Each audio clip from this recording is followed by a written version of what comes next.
누가복음 19장 11절서부터 처음부터 끝까지 한 목소리로 읽습니다. 시작. 그들이 이 말씀을 듣고 있을 때에 비유를 더하여 말씀하시더니 이는 자기가 예루살렘에 가까이 오셨고 그들은 하나님 나라가 흑작 나타날 줄로 생각함이더라. 이르시되 어떤 귀인이 왕위를 받아가지고 오히려 먼 나라로 갈 때에 그 종려를 불러 열문을 주며 이르되 내가 돌아올 때까지 장사하라 하리라. 그런데 그 백성이 그를 미워하여 사자를 뒤로보내어 이르되 우리는 이 사람이 우리의 왕이 됨을 원치 아니하나이다 하였더라. 귀인이 왕위를 가지고 돌아와서 문화를 준 종들이 각각 어떻게 장사하였는지를 알고자 하여 그들을 부르니 그 첫째가 나와 이르되 주인이여 당신의 한 문화로 열 문화를 남겼나이다. 주인이 이르되 잘하였다 착한 종이여 내가 지극히 작은 것에 충성하였으니 열 고을 권세를 차지하리라 하고 둘째가 와서 이르되 주인이여 당신의 한 문화로 다섯 문화를 만들었나이다. 주인이 그에게 이르되 너도 다섯 고을을 차지하리라 하고 또 한 사람이 와서 이르되 주인이여 보소서 당신의 한 문화가 여기 있나이다. 내가 수건으로 쌓아두었나이다. 이는 당신이 엄한 사람인 것을 내가 무엇하였으며 당신은 두려워지 않은 것을 취하고 심지 않은 것을 거두나이다. 주인이 이르되 악한 종아 내 말이 너로 너는 내가 두지 않는 것을 취하고 심지 않는 것을 거두는 엄한 사람인 줄 아느니라. 그러면 너희가 어찌하여 내 돈을 은행에 맡기지 아니하였느냐? 그리하였으면 내가 와서 그 의지하여 함께 그 돈을 찾으리라 하고 곁에 서 있던 자들에게 이르되 그한 문화를 빼앗아 열 문화였는 자에게 주라 하니. 네, 여기까지 읽겠습니다. 제자리에 앉아주시기 바랍니다. 오늘 이 시간에는 여러분들께서 잘 아시듯이 이영규 선교사님 집회에서도 보셨고 또 말씀 들었고 여러분들 소개 안 드려도 이제는 다 아시기에 우리 이영규 선교사님 인도네시아에서 이슬람의 복음을 위해서 학교를 세우시고 그리고 복음 전파하시던 우리 이영규 선교사님 오셔서 오늘 말씀 전해주시겠습니다. 감사합니다.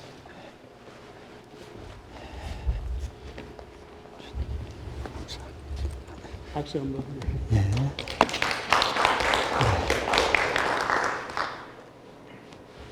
네. 네. 자주 뵈니까 좋네요. 네. 네. 자, 잠깐 제가 한 번 더 기도할게요. 네. 하나님, 이 시간에 또 하나님을 기대합니다. 하나님의 만지심이 있는 시간 되길 원하고 우리 안에 하나님이 묻어두신 은혜가 또 드러나고 증거되는 시간 되길 원합니다. 주님, 이 자리를 성령의 두루마리로 둘러주셔서 보호하시고 우리의 세상을 향한 생각과 집착이 방해하지 않도록 주님, 우리를 한 초점으로 모아주십시오. 우리 주 예수 그리스도 이름으로 기도합니다. 아멘. 제 소리 잘 들리세요? 네. 네.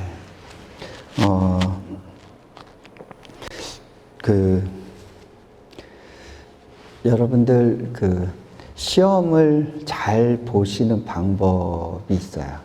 네. 제가 시험은 참 많이 봤습니다.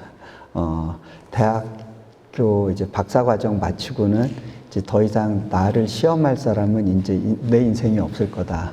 그런 생각을 했는데, 그리고 나서도 시험 볼 일이 참 많았습니다. 하다못해 미국에서 운전면허서부터 해가지고 또 언어 과정에서도 계속 시험을 보게 되는데, 제가 실력에 비해서는 성적이 좋은 것 같아요. 예. 근데 이제, 그게 요령이 생겨서 그런데요. 제가 오랫동안 선생님을 했었고, 가르치는 일을 계속 하고 있습니다. 그러다 보니까, 이제는 출제자의 의도를 보게 돼요. 시험을 잘 보려면요, 출제자가 뭘 중요하게 생각하는지, 그 문제를, 어떤 문제를 낼지, 그리고 그 문제를 내는 의도가 뭔지를 미리 파악하면 좋은 성적을 받게 됩니다.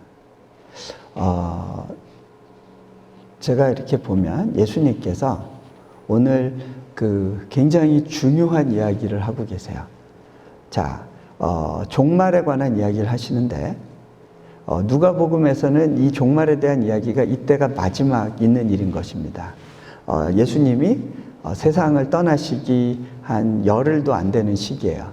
여리고에서 이제 예루살렘으로 들어가시려고 하는 그 시점에서 이 말씀을 하고 계세요. 이 출제자, 그러니까 시험 볼 때 그 시험 마지막 바로 전 수업은 굉장히 중요합니다.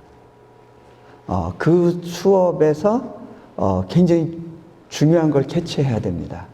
그리고 거기에 어떻게 보면 그 한 학기 모든 수업에 그 가장 중요한 엑기스가 담겨 있는데요. 저는 오늘 말씀이 그러한 내용을 다루고 계시다라는 그런 생각을 합니다. 오늘 이제 그 이야기에서 이제 그 중요한 것 중에 하나가 이제 여기에 귀인인데 왕위를 받으러 가는 사람 이야기가 나오고요. 그 다음에 문화가 나오고요. 그 다음에 이 문화를 맡았던 종들이 나옵니다. 그 이야기를 조금 설명을 할게요.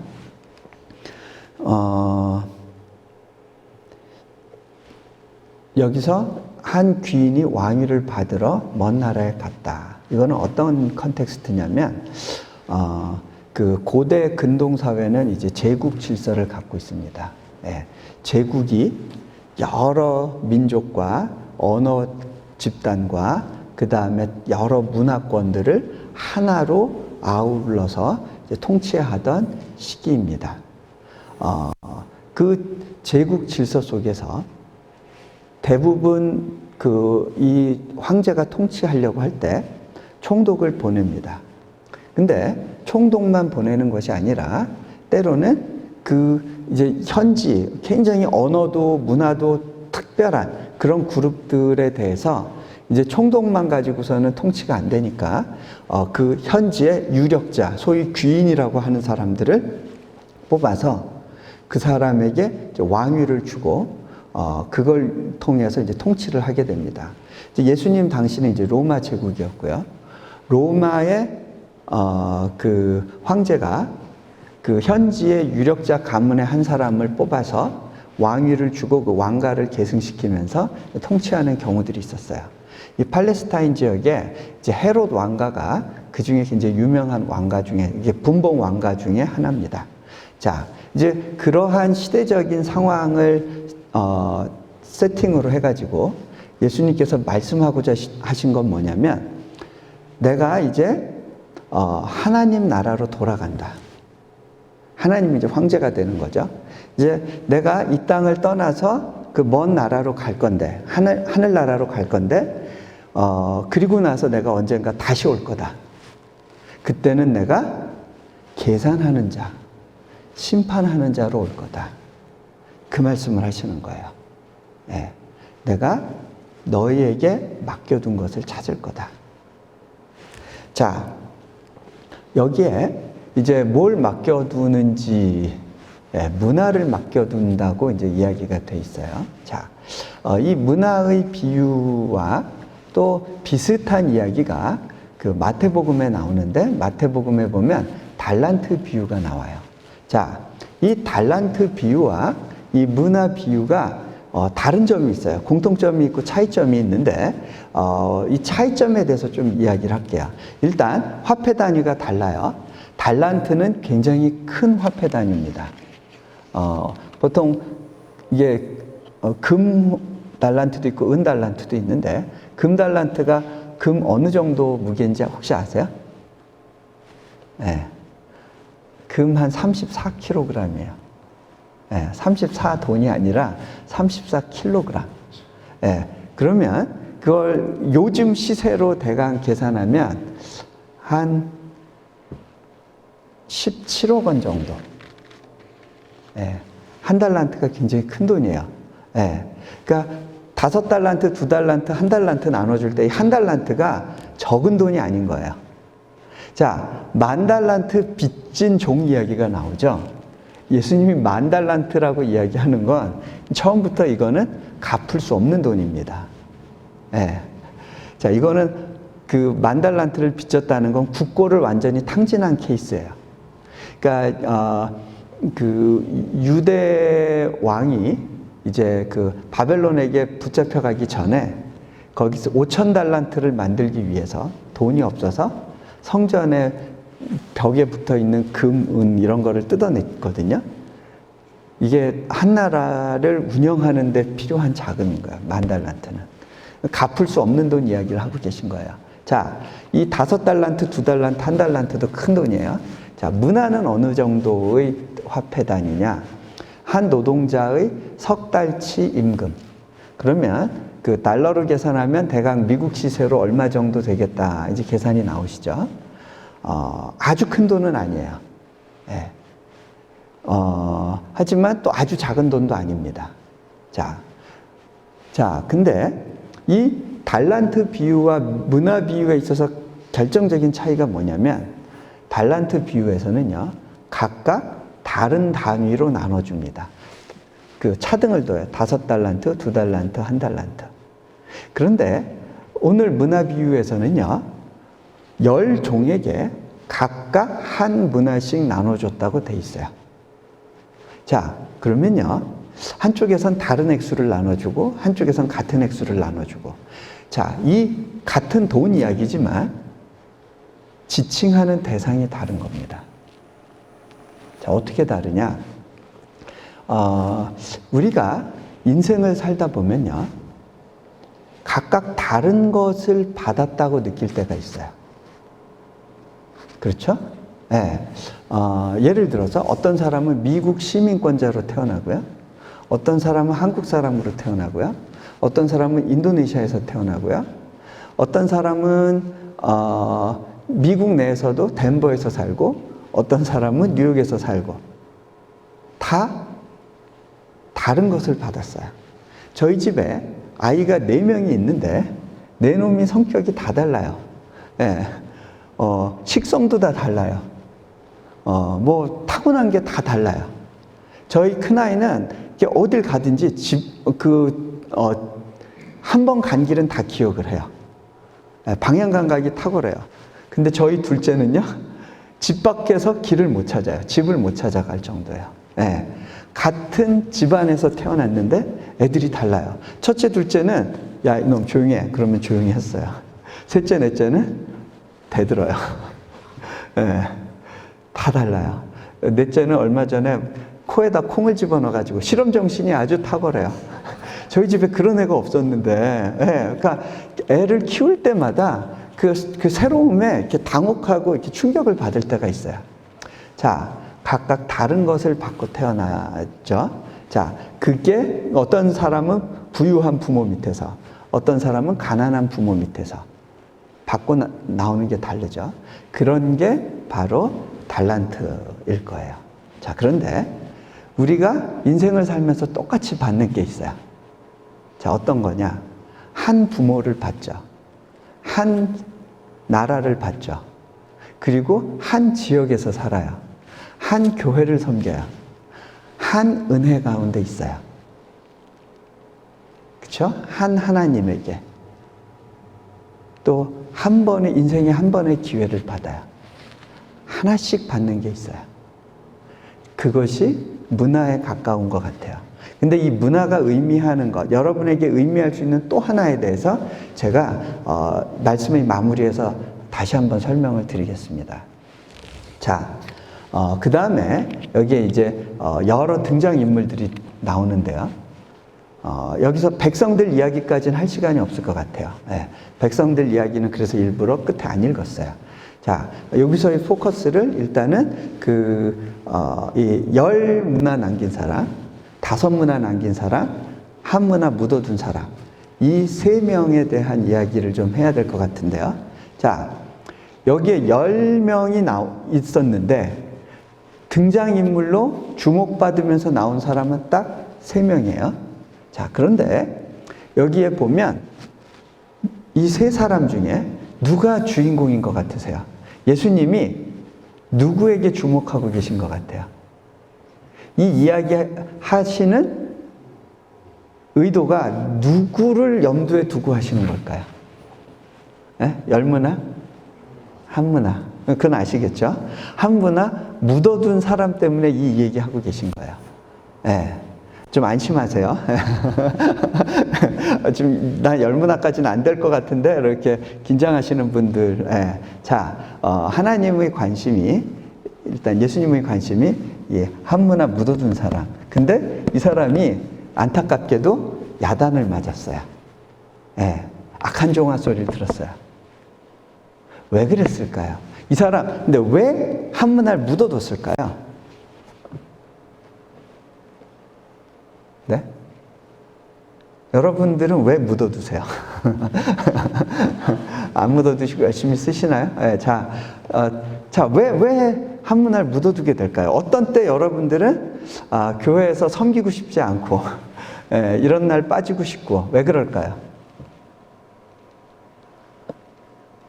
네? 자, 여기에 이 말씀 안에 이제 힌트가 있는데 힌트를 좀 찾아가 보죠. 그 이야기 하기 전에 제가 지금 오락가락 하는데 이 문화라고 하는 단어가 가지는 종말적 의미가 있어요.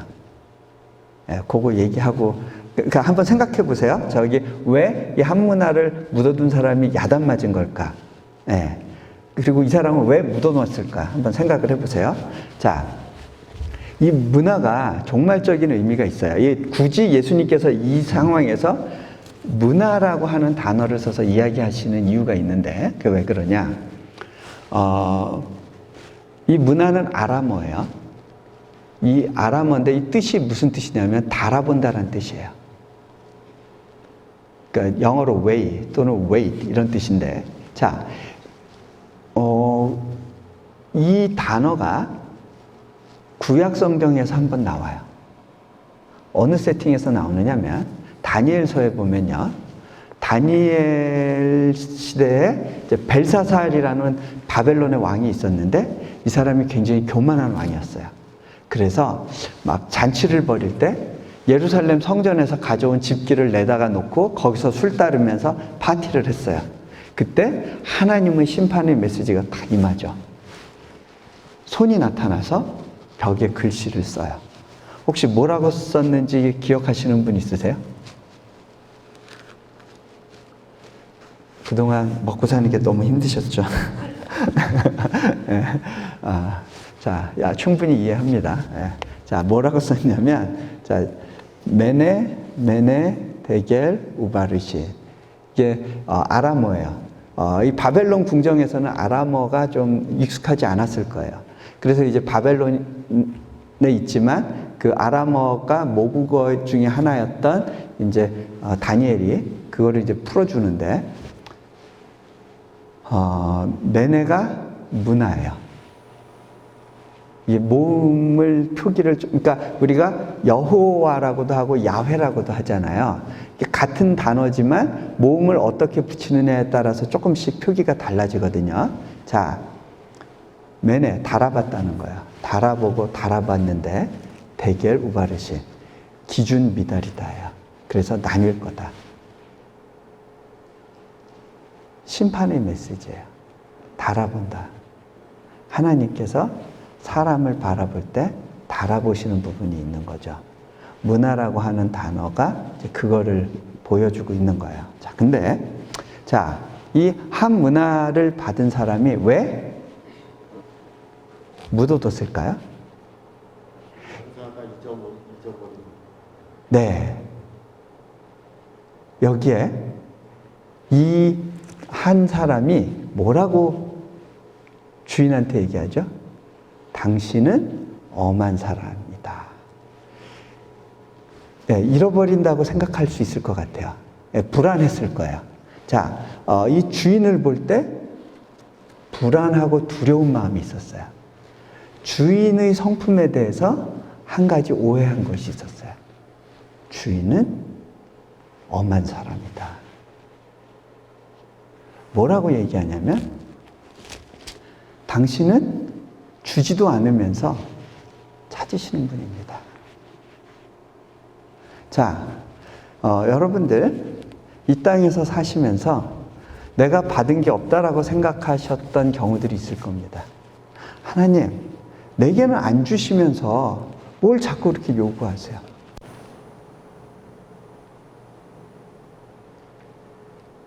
자, 교회에 대해서도 교회가 해주는 건 없으면서 왜 그렇게 시키는 게 많아? 그럴 수 있어요. 그죠? 하나님, 난 하나님이 나한테 뭘 해주신다고 느껴지지가 않아요. 근데 왜 이렇게 나한테 부담만 주세요? 나는 뭔가 좀 잘해보려고 하는데 왜 안 도와주세요? 왜 이런 순간에 꼬우세요? 왜 이렇게 어렵게 하세요? 남들을 보면 빵빵 밀어주는 것 같은데 왜 나만 이렇게 묶어두시고 힘들게 하세요? 하나님에 대한 서운함이 그 안에 있어요. 자, 실은 이 하나님과의 관계에서의 그 서운함, 이것이 이 사람이 한문화를 묻어둔 이유예요. 그 자신의 인생을 사용하지 않고 믿음을 사용하지 않고 주신 믿음을 그냥 묻어둔 이유예요. 자, 근데요, 이 주인의 마음이 어떤 거였을까? 제가 좀 제 얘기를 할게요. 제가 몽골에서는 참 잘할 수 있다고 생각했어요. 예, 다른 데서도 잘할 수 있다고 생각했어요. 그런데 하나님께서 저를 인도네시아로 보내셨고, 인도네시아에서 제가 놀랬던 거는 이 나라에서는 아무것도 할 수 없구나라는 어떤 그 좌절감 때문에 그랬어요. 저는 하나님이 인도네시아로 부르실 때 제 어깨에 날개를 달아주실 거라고 생각을 했어요. 그런 기대를 했는데 하나님은 날개를 달아주시는 게 아니라 제게 모래주머니를 채우고 아무것도 할 수 없는 상황에서 내버려 두시는 것 같은 느낌이었어요. 인도네시아는요, 참고적으로 이 무슬림권인데 거기서 선교를 지향하는 큰 프로젝트를 한다는 것, 그 자체가 위험 부담이 굉장히 커요. 근데 위험 부담만 큰 것이 아니라 이거는 이제 사업적인 어떤 걸 해야 되는데 인도네시아는 그 소위 한국에서는 뭐라고 불리냐면 지사장들의 무덤이라고 불려요. 너무 외국인에 대한 규제와 그게 막아놓은 게 많아요. 물론 여러분들 미국에서도 뭐 사업하는 거 어려우셨죠? 네. 근데요, 제가 볼 때 미국에서 사업하는 것보다는 인도네시아에서는 몇 배 더 어려워요. 언어 장벽, 문화 장벽도 있지만 법적인 장벽도 굉장히 많아요. 네. 외국인으로서 할 수 있는 게 별로 없게 만들어 놨어요. 그래서 거기에 간 포스코, 롯데 뭐 다 죽서요. 그 지사장님들 만나면 제가 많이 힘드시죠? 하고 기도해주고 위로해주기 바빠요. 네. 대기업이 돈 갖고 들어가도 힘들어요. 근데 저는 큰 사역을 해야 되는데 돈도 없어요. 아무 도와줄 사람도 그 당시에 보이지 않았어요. 처음에는 돕는 사람도 없었어요. 장벽은 너무 커 보였어요. 그런 가운데 뚝 떨어진 거죠. 제 안에 어떤 마음이 있었냐면, 하나님, 저보고 뭘 하라고 그러면서 왜 안 도와주세요? 이런 데서 뭘 하라는 거예요? 네. 제 안에 서운함이 있었어요. 여러분, 하나님이 일해주시기 위해서는요, 먼저 이 부분에 대한 정리가 필요해요. 왜? 우리가 믿음을 사용할 수 있을 때 하나님이 어떻게 일하시는지를 보게 되는데, 하나님에 대한 오해 또는 나의 상황에 대한 이것이 왜 내게 이런 상황이 주어졌는지에 대한 어떤 영적인 이해가 없으면 이제 그 다음 돌파를 못하는 거예요. 자, 근데요, 제가 하나님이 일하시는 거에 대해서 하나씩 배우게 됐어요. 예, 그 과정을 다 설명할 수는 없고요. 오늘 저녁에 일부 좀 이야기할 수 있을 것 같긴 해요. 근데 제가 하나만 이야기를 해드리면 작년에 이제 건축을 시작해야 됐어요. 건축 허가가 나온 것도 기적이에요. 그 큰 캠퍼스 마스터 플랜 허가가 다 나왔는데 대부분 많은 학교들이 허가가 안 나오는 경우가 많아요. 정부에 아주 요직에 있는 사람도 때로는 자기가 건물을 짓는데 몇 년씩 기다려도 허가가 안 나오는 경우들이 참 많아요. 굉장히 힘든 일인데 어쨌든 허가가 나왔어요. 그리고 공사는 해야 될 상황이에요. 그리고 이 기회를 놓치면 안 돼요. 그래서 제가 기도했어요. 하나님, 근데 재정이 없는데 어떻게 하면 좋습니까? 한 400만 불 이상의 재정이 필요했어요. 제가 그동안 기도했던 게 있었습니다. 하나님, 제가 돈을 구하러 돌아다니지 않겠습니다. 하나님이 주신 것만 가지고 하겠습니다. 제가 외부 사역을 나갈 때 후원을 구하기 위해서 나가지 않았어요. 그냥 섬기기 위해서 나갔어요. 그럼 일이 2배예요. 제가 사역은 사역대로 하면서 또 외부 집회를 하면 이중으로 이제 에너지를 써야 되는 그런 상황이거든요. 근데 제가 밖으로 사역의 필요는 얘기 안 했어요. 제가 어떤 사역을 한다는 것도 물어보지 않는 한 얘기를 안 했어요. 왜 그랬을까요? 제가 한 가지 하나님께 이런 기도를 했던 적이 있었어요. 하나님, 이 땅에 사는 사람들이 너무 하나님에 대한 이해도 없고 믿음이 없습니다. 하나님이 어떻게 일하시는 분이신지를 제 주변에 있는 사람들이라도 보고 경험할 수 있게 해주십시오. 그 기도가 응답된 것 같아요. 많은 분들이 저한테 와서 그래요. 선교사님이 여기서 사역한다고 그럴 때 제가 속으로는 저거 안 되는데 라고 생각하고 있었어요. 거기 한 40년씩 사신 분들, 변호사 이런 분들은 그 상황을 알잖아요. 이거 안 되는 건데 저 사람 고생하고 있네. 뭐 어떻게 하나 그냥 옆에서 구경이나 하자. 그런데 건물이 올라가는 걸 보고서요. 이분이 굉장히 놀랬나 봐요. 하루는 저를 찾아와서 손을 잡고 이렇게 얘기를 해요. 전 이거 안 될 거라고 생각했어요. 근데 이게 되네요. 하나님이 정말 일해 주신다는 게 이제 믿어집니다. 그러면서 10,000불 정도를 헌금을 하고 가시더라고요. 자, 된다고 믿어지는 거죠. 근데요, 저한테도 믿음이 필요했어요. 이거 어떻게 이게 가능할까? 하나님은 가라고 그러세요. 한 300만 불 정도가 그 해 내에 필요했어요. 제가 일단은 계약서에 사인을 했어요. 나중에 이거 뭐 돈 못 내면 뭐 내가 감옥 가면 되지 뭐 그러고 일단 사인을 했어요. 근데 이게 그 재정이 들어올 때는 없는데 나갈 때는 보여요. 이게 수북히 이렇게 계산서가 쌓여요. 우리 사역자들은 좀 편해요. 왜냐하면 그 결제할 내용을 저한테 올려보내면 자기는 자유한 거예요. 일단 모든 최종 책임은 이제 제가 져야 되는 거예요. 아, 이게 리더의 역할이라는 게 이런 거구나. 예, 결국 최종 책임을 지는 거구나. 이제 사인을 해야 되는데 제가 그때 하나님께 이런 넋두리를 했어요. 하나님, 저는 올해 말이 오는 게 전혀 기다려지지가 않아요. 너무 힘들 것 같아요. 예, 제 안에 기대가 없어요. 올해 말에 대한 기대가 없어요. 그렇게 고백을 했는데 하나님이 뭐라 그러시냐면, 야, 너 기왕이면 이 부담을 기쁨으로 지고 갈 수 없겠니? 즐기면서 갈 수 없겠니? 자, 하나님께서 항상 기뻐하라고 우리에게 말씀하시잖아요. 근데 인생의 부담은 계속 주시잖아요.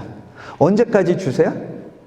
전 죽을 때까지 이 부담 가운데 살다 갈 것 같아요. 그러면 일생을 돈 주세요 하나님 울면서 살 거야?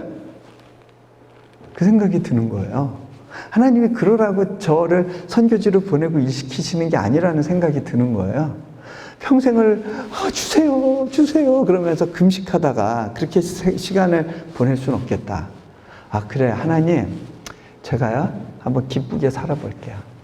그 부담을 기쁨으로 져볼게요. 네, 그렇게 고백을 했어요. 그리고 그렇게 살도록 노력했어요. 여러분 결단만 가지고 되는 건 아닐 수 있어요. 그런데 믿음 안에서 결단할 때 나타나는 능력이 있어요. 그것이 하나님의 뜻에 합한 걸 때 하나님이 일해 주시는데요. 제가 정말 기쁘게 살아봤어요. 네, 딱 9 to 5로만 일하고 저녁 때는 딱 집에 돌아와가지고요.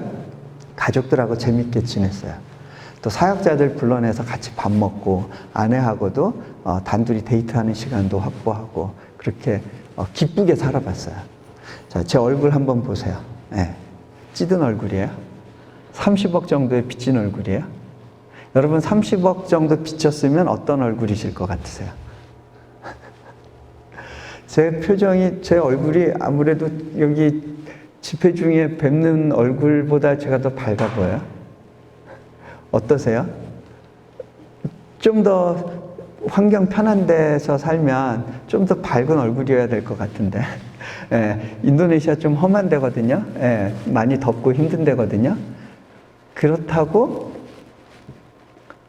불행할 이유는 없다는 거예요. 여러분이 불행하다고 느낀다면 그거는 그냥 환경의 문제가 아닐 수 있어요. 믿음의 문제예요. 여러분은 제가 갖고 있는 부담의 깊이를 아마 다 이해 못 하실 거예요. 물론 어느 동네에서 어떤 모습으로 살든지 어떤 일을 하면서 살든지 갖는 부담이 있어요. 근데요, 저는 좀 자신 있게 얘기할 수 있는 게 여러 방법으로 살아봤거든요. 여러 지역에서. 그리고 많은 삶을 봤어요. 근데 저는 적어도 여러분들이 갖고 있는 부담보다는 지고 있는 짐이 훨씬 커요. 네. 근데도 행복해요. 오늘도 제가 일어나서 감사하면서 아주 기쁘게 하루를 시작했어요. 네. 부담이 있다고 불행할 이유는 없어요. 그건 믿음의 문제예요. 자, 근데요, 실은 이게 제가 이렇게 인도네시아 사역을 하면서 이렇게 밖에 집회 나오고 하는 게 저한테는 좀 엑스트라 버든이에요. 좀 더 많은 짐이에요. 근데도 작년에 하나님이 마음을 주셔서 몇 지역을 나갔어요. 보통 작년 같은 경우는 한 주에 한 3만 불 정도가 필요했어요. 평균적으로. 2주를 나갔다 오면 그만큼 더 많은 부담을 다른 주에 지게 되는 걸 의미해요. 그런데 그때 이제 아프리카에서 초청이 왔어요. 이제 코스타 섬겨줄 수 있겠냐. 제가 기도했어요. 하나님, 이 처지에 거기 가는 게 맞을까요? 근데 하나님이 주신 말씀이 너희 떡을 물 위에 던져라. 여러 날 뒤에 찾을 거다. 그런 마음을 주셨어요. 예, 알겠어요. 주님. 그러고 순종하는 마음으로 이제 거기 아프리카를 가려고 이제 비행기 표를 결제를 했어요. 그런데 그 시기가 제가 재정이 바짝바짝 나르는 시기였어요. 크레딧 카드로 결제를 해놓고 그 돈을 액수를 대강 맞춰놔야지 했는데 대강 맞췄다고 생각을 했는데 앞불싸 크레딧 카드 자동 결제되는 내역을 생각을 못한 거예요. 그 전에는 그래도 그 재정이 좀 여유가 있으니까 어느 정도 빠져나가는지에 대해서 별로 관심 없이도 지냈었는데 그때 제가 좀 계산을 잘못한 것 같아요. 돈이 이렇게 확 빠져나가는 상황이었는데 그러면 잔고가 별로 없기 때문에 재정이 마이너스가 돼야 되는 거예요. 이 마이너스가 되는 거에 대해서 뭐 여러분들은 그럴 수 있다고 생각할지 모르겠어요. 근데 저에게는 이게 좀 심각한 문제예요. 왜? 하나님께서 제 삶 가운데 이렇게 인도해 주신 방식 자체가 미리미리 재정 공급을 주셨었어요.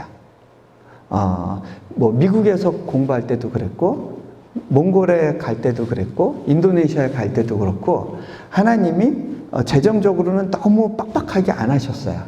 제 믿음이 약해서 그럴 수도 있지만 하나님께서 어떤 면에서는 이제 약속해 주시는 부분이 있었다고 저는 믿어요. 그래서 항상 어느 정도는 잔고가 있었는데 이제 마이너스 상황이 될 수 있었어요. 제가 크레딧 카드 결제되는 날 며칠 지나서 인터넷으로 뱅킹할 일이 있어서 들어가서 봤는데 제가 이렇게 쭉 지나가면서 크레딧 카드 결제 내역을 보고서 깜짝 놀랐어요. 이거 뭐야? 예상치 않게 액수가 많으니까 마이너스 됐겠다. 이런, 주여 이제 마이너스네요. 그러고 딱 밑에를 봤는데 밑에 잔고에 플러스예요. 몇만 원인가가 남아있어요. 이거 어떻게 된 거야? 깜짝 놀라서 여긴 돈 들어올 데가 없는 데인데, 계좌 자체가 여기 돈이 안 들어오는데, 그러고 딱 봤는데 이거였구나. 제가 몇 달 전에 어느 신앙 잡지사에서 글을 써달라고 이제 원고 청탁이 왔는데 간증을 써달래요. 근데 저는 별로 간증을 또 쓰고 싶지 않았어요. 그래서 죄송합니다, 못 씁니다라고 보낸다고 생각해 놓고 그냥 제가 답장을 그냥 뭐에 대해서 뭐 간단하게 한두 가지 물어보고 그리고 답장을 안 했는데, 이분들은 제가 응락한 거로 생각하고 이제 원고 마감 날이 돼서 여전히 제 원고가 안 들어오니까 저한테 연락을 주셨어요. 저 안 쓴다고 생각했는데 제가 답을 안 드렸군요. 이제 난감한 상황이었어요. 안 쓸 수가 없었어요. 그날 밤에 잠을 줄여가면서 막 급하게 원고를 써서 보내줬어요. 그리고 저는 잊어버리고 있었는데 그 원고료가 바로 크레딧 카드 결제되는 그날 들어왔어요. 아주 드라마틱하죠? 그래가지고 딱 그 돈 들어오고 크레딧 카드 결제 딱 되니까 이제 잔고가 플러스로 남은 거예요.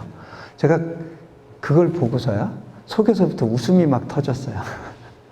하나님, 제 잔고 관리 확실하게 해주시네요.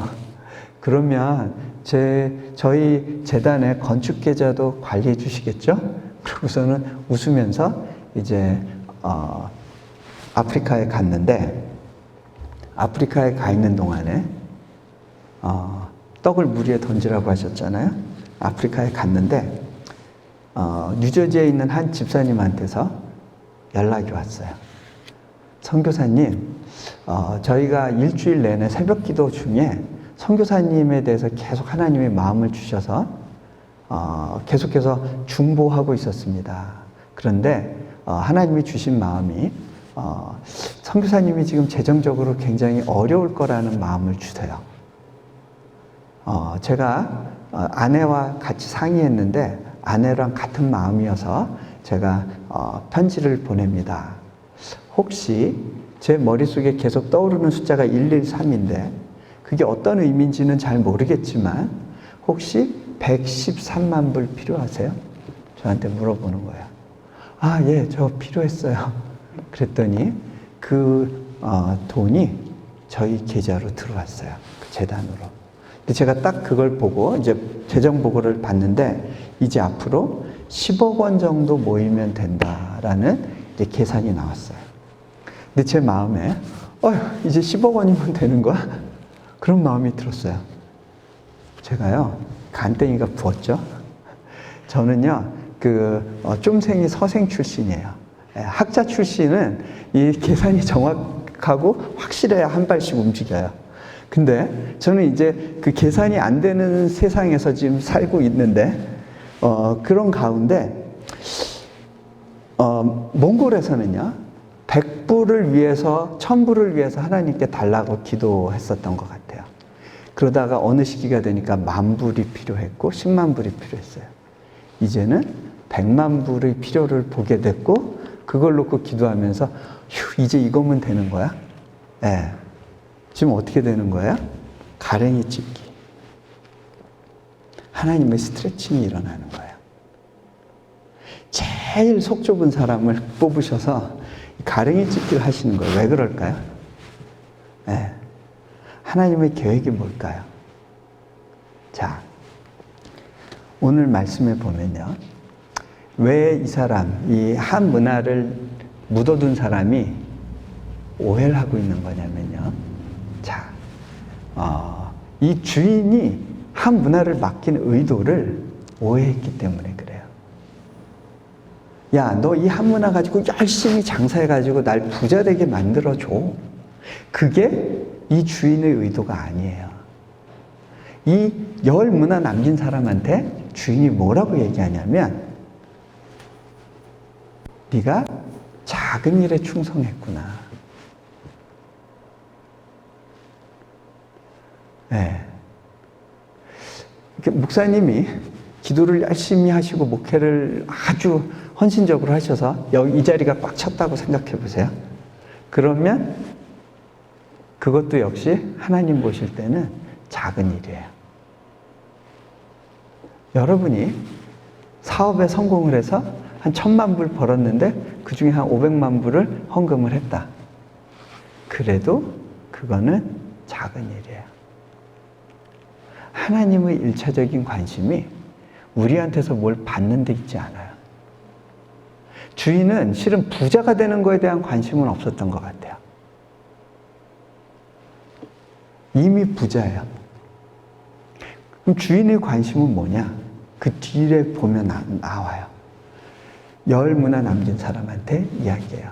네가 10고을 다스릴 권세를 받게 될 거다. 10고을을 다스리라고 하세요. 근데 이 10고을을 다스린다는 게 마음대로 하라는 게 아니죠.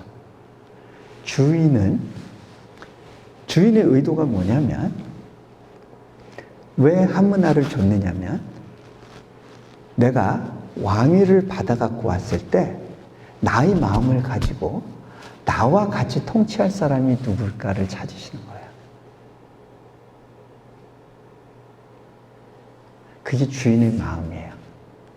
나와 함께 통치할 사람이 어디 있을까?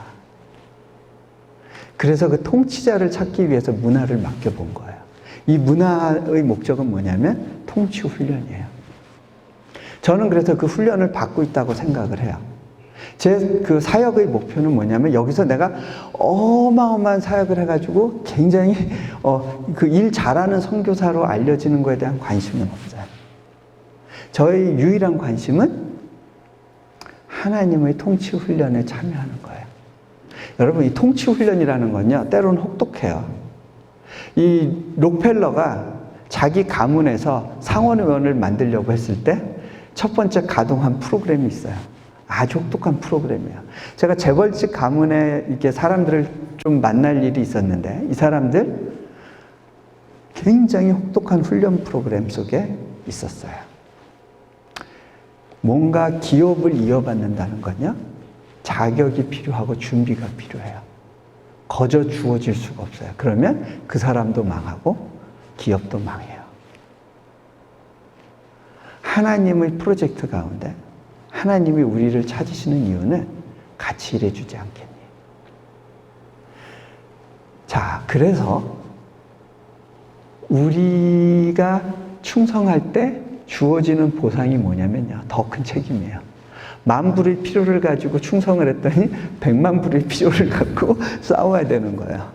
자, 근데요, 제가 사는 날 동안에 이게 제 재정적인 필요, 부담의 끝은 아닐 것 같아요. 내년 정도에 또 한 번의 건축을 해야 될 것 같아요. 그럼 또 막 힘든 짐을 지고 가겠죠. 그렇게 해서 건축을 차근차근 했다. 학교를 이렇게 멋있게 지었다. 그리고 학교가 잘 운영이 된다. 그러면 제가 그러다가 이제 하늘나라 갈 때가 되겠죠. 거기서 인생을 끝내지 않을 수도 있어요. 하나님이 또 다른 곳에 부르시겠죠. 또 거기서 또 그 부담을 갖고 씨름하겠죠. 그러다 하늘나라 가게 됐다. 제가 뭘 들고 갈 수 있을까요? 여러분들 이 땅에서 뭘 들고 가시겠어요? 잘 지어놓은 건물 몇 채 들고 가요? 제가 그동안 설교했던 교회 탁 리스트하고 막 주보 챙겨가지고 또 사역 리스트 쫙 적어가지고 하나님, 제가요 책을 몇 권을 쓰고요 설교를 몇 번을 하고요 그거 들고 가나요? 뭐 들고 가시겠어요, 여러분? 은행에 잔고 챙겨 가시겠어요? 학위 들고 가시겠어요? 하나님 앞에 들고 갈 게 있더라고요. 그게 뭔지 아세요? 하나님이 주신 부담 가운데 씨름하다가 만난 나의 특별한 하나님, 그분과의 독특한 나만의 이야기, 그 사연, 그 추억, 그거는 하늘나라 갖고 가는 거예요. 또 하나 있어요. 그 과정에서 변화된 나의 성품.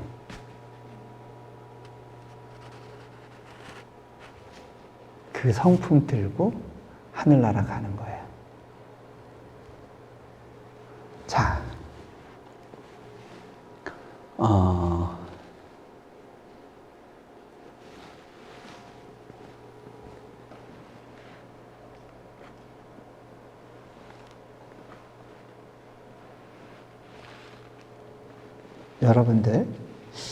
여러분들에게 하나님이 주신 문화가 뭘까?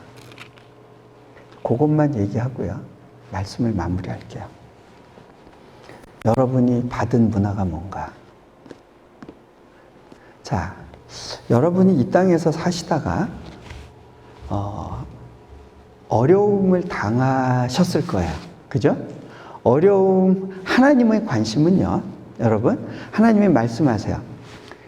네가 불 가운데 가더라도 내가 너와 함께하고 험한 물 가운데 가더라도 너와 함께 가겠다라고 약속하시지. 너 앞으로 네 가는 인생길에서 불 만날 일이 없을 거야. 물 만날 일이 없을 거야.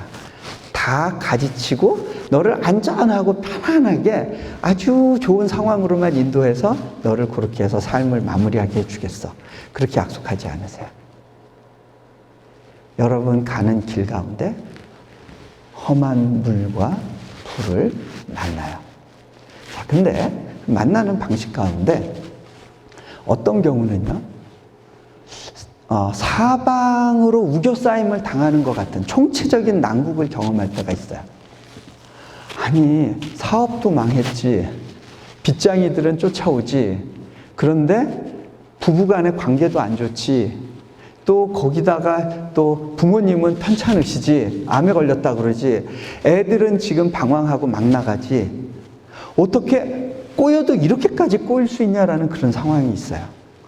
거기다가 영주권은 또 어플라이 한 게 실패했지, 뭐 이런 식으로. 총체적인 난국. 그런 시간들이 있어요. 근데 그거는요, 여러분 확실히 기억하셔야 되는 게, 이거는요, 하나님의 의도적으로 만들어 가시는 환경이에요. 하나님이 우리를 인도하시는 일반적인 방식은 아니에요. 그런 상황이 왔다 하면, 아, 하나님이 나한테 굉장히 특별하게 주목하고 계시는구나. 길이 안 보일 때는요, 기대하셔야 돼요. 하나님이 예비하신 다른 길이 있는 거예요. 자, 두 번째, 우리 삶을 인도하시는 방식 중에 하나님 제발 이것만 좀 어떻게 해결해 주실 수 없어요 하고 딱 한 문제 때문에 고민하고 울부짖게 되는 경우가 있어요. 다른 건 괜찮은데 이거 하나 때문에 내가 눈물 짓는, 그게 어떤 거냐? 예를 들어서 이게 남편 교회 안 나가고 술 먹고 막 나가는 남편 문제일 수도 있고요. 또 그 말 안 듣고 방황하는 자녀 문제일 수도 있고요. 사업할 때마다 어쩜 이렇게 계속 망하냐. 돈이 안 벌리는 사업에서의 실패 문제일 수도 있고요. 그게 시민권 문제일 수도 있고요. 요거 하나 때문에 정말 어떻게 할 줄 모르고 교회 나와서 울면서 기도하고 이것 때문에 새벽 기도하게 되는 그런 한 가지 문제가 있을 거예요. 그죠? 왜 그것 때문에 힘든지 아세요? 하나님이 다른 걸로 안 힘들게 하셔서 그래요. 자, 무슨 얘기냐면요. 자, 예를 들어서 사업 문제로 힘들 때는요. 그래도 부부 간의 사이가 좋고 서로의 말로 위로가 돼요. 그쵸? 또 부부, 남편 때문에 힘들 때는요. 자식이 위로가 되기도 해요. 그죠? 딱 그거 하나 힘든 거예요. 대부분의 경우 하나님을 인도하시는 방식 가운데 이 한 가지 문제 때문에 눈물 짓고 기도하게 하세요. 그게 관계 문제일 수도 있어요. 자, 그게 바로 여러분에게 묻어두신 하나님의 문화예요.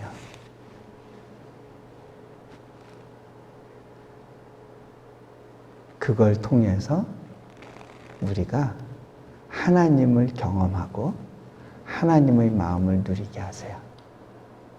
여러분이 이 땅에서 살면서 여러분 원대로 내가 계획했던 대로 뭐가 안 되는 상황을 만나게 돼요. 어쩔 수 없이 만나요.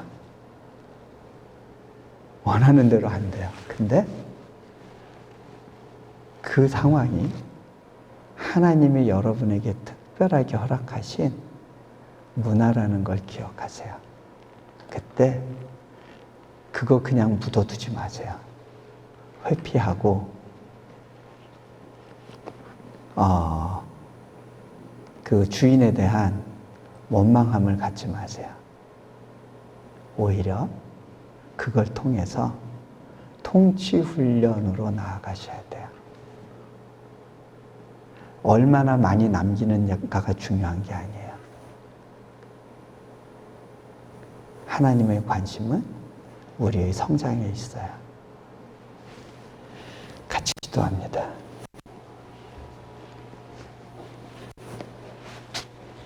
자, 눈을 감으시고요.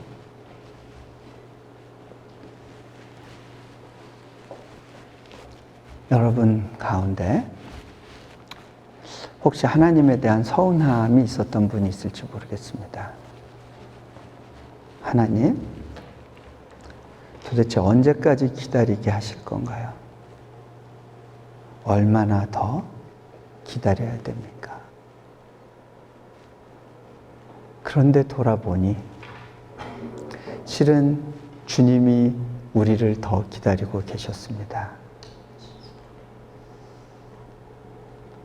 그분이 우리를 향한 특별한 기대가 있으셨고, 그리고 그래서 우리를 향하여 한숨 쉬면서 기다리고 계셨던 겁니다.